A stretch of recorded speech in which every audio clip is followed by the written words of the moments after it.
ਮਿੱਤਰੋ ਲੈ ਕੇ ਆਇਆ ਨਵਾਂ ਮਾਲ ਉੱਪਰ ਦੇ ਵਿੱਚ ਇਹਦਾ ਬਹੁਤ ਰਿਸਪੌਂਸ ਆ ਜੀ। ਬਹੁਤ ਘੈਂਟ ਆਰਟੀਕਲ ਆਏ ਨੇ। ਚੈੱਕ ਕਰੋ ਡਿਜ਼ਾਈਨ ਚੈੱਕ ਕਰਾ ਬਣਾ ਆ ਉਹੀ ਰੇਟ ਆ 499 ਰੁਪਏ ਪ੍ਰਾਈਸ ਦੇ ਵਿੱਚ। ਕਲਰ ਬਹੁਤ ਸੋਹਣੇ ਆਏ ਨੇ ਇਹਦੇ 5 ਤੋਂ 7 ਰੰਗ ਆ 499 ਰੁਪਏ ਰੇਟ ਆ। ਆ ਜਾਓ ਸ਼ਾਪ ਤੇ ਜਲਦੀ ਵਿਜ਼ਿਟ ਕਰੋ ਤੇ ਲੈ ਜਾਓ ਮਾਲ। ਆਰਡਰ ਕਰਨ ਲਈ WhatsApp ਕਰ ਦਿਓ ਜੀ। ਕਲਰ ਬਹੁਤ ਪਿਆਰੇ ਨੇ, ਸਾਰੇ ਕਲਰ ਬਹੁਤ ਸੋਹਣੇ ਨੇ ਜੀ। ਕਲਰ ਸਾਰੇ ਹੀ ਘੈਂਟ ਨੇ। ਡਿਜ਼ਾਈਨ ਬਹੁਤ ਆ ਰਹੇ ਨੇ, ਇਦਾਂ ਵੀਡੀਓ ਪੈ ਨਹੀਂ ਰਹੀਆਂ ਜ਼ਿਆਦਾ। ਰੇਂਜ ਇਹਦੀ ਹੈਗੀ ਸਾਰੇ ਦੀ 499 ਰੁਪਏ। ਲੁਧਿਆਣਾ ਤਾਜਪੁਰ ਰੋਡ ਭਾਮੀਆਂ ਕਲਾ। ਇਹ ਪਿਓਰ ਕਾਟਨ ਦੇ ਵਿੱਚ ਨੇ ਜੀ। ਗੁਰ ਦੀ ਪੂਰੀ ਗਾਰੰਟੀ ਇਹਨਾਂ ਦੀ।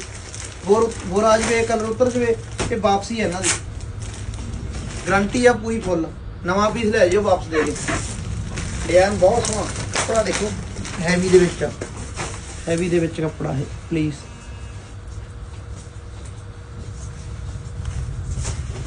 ਓਕੇ ਕਰ ਦਿਓ।